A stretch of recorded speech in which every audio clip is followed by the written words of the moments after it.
स्वागत है आपका रिवर सिस्टम्स ऑफ इंडिया में, जहां हम भारत के तमाम रिवर्स को देखेंगे, समझेंगे और जानेंगे कि उनके बारे में क्या इम्पोर्टेंट है, भारत के किन किन राज्यों में वो फ्लो करते हैं और उनके ऊपर कोई इम्पोर्टेंट डैम या ऐसा कुछ इम्पोर्टेंट है तो उसको भी देखेंगे। तो इस इंडियन रिवर सिस्टम में हम जिस रिवर के साथ शुरुआत करने वाले हैं वो होगा भारत के एक सबसे खूबसूरत हिस्से से आने वाला रिवर, हमारे नॉर्थ ईस्ट का रिवर।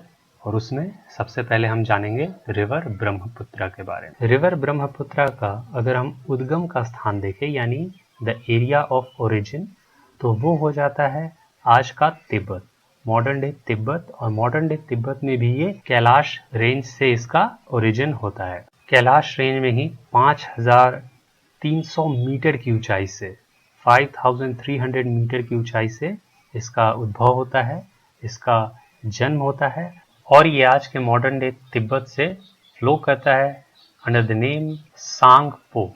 सांगपो का मतलब ही होता है प्योरीफायर, और तिब्बत में इसको इसी नाम से जानते हैं। चाइना में इसको अलग नाम से जानते हैं, वहां इसको जानते हैं यारलुंग जांगबो के नाम से। फाइनली इट एंटर्स इंडिया, और इंडिया में इसका प्रवेश होता है अरुणाचल प्रदेश में। अरुणाचल प्रदेश में ये आता है और वहां ये जाना जाता है सियांग या दिहांग के नाम से। और अरुणाचल प्रदेश से ये रिवर आगे कंटिन्यू करता है, आसाम में जाता है, और वहां से ये रिवर भारत में जो इसका बेहद फेमस वाला जो नाम है ब्रह्मपुत्र, वो इससे मिलता है। फाइनली रिवर आगे बढ़ते हुए बांग्लादेश में एंटर करता है, और जहां उसे जमुना के नाम से जानते हैं।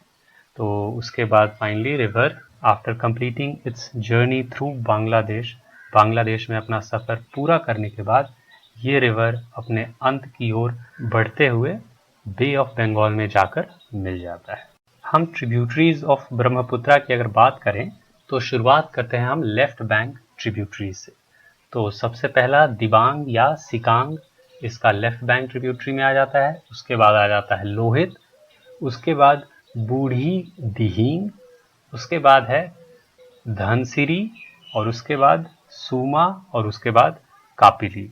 आइए अब हम देखेंगे रिवर ब्रह्मपुत्र के राइट बैंक ट्रिब्यूटरीज, यानी वो रिवर्स जो रिवर ब्रह्मपुत्र को दाहिनी साइड से ज्वाइन करते हैं। इसके पहले हमने उन रिवर्स को देखा जो रिवर ब्रह्मपुत्र को बाईं साइड से ज्वाइन करते हैं, तो इसीलिए उनको लेफ्ट बैंक ट्रिब्यूटरी के तौर पे जाना जाता है।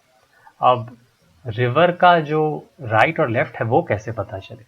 तो जो मेजर रिवर है वो जिस डायरेक्शन में फ्लो कर रही होती है उधर आप उसका फेस मान लीजिए, और उस फेस का जो भी किनारा है वो किनारा अगर आप उस ओर अपना फेस रखेंगे तो जो आपका होगा राइट वो रिवर का राइट होगा, और जो आपका लेफ्ट होगा वो रिवर का लेफ्ट हो जाएगा। बस इतना ही समझ लेना है, बहुत मुश्किल नहीं है।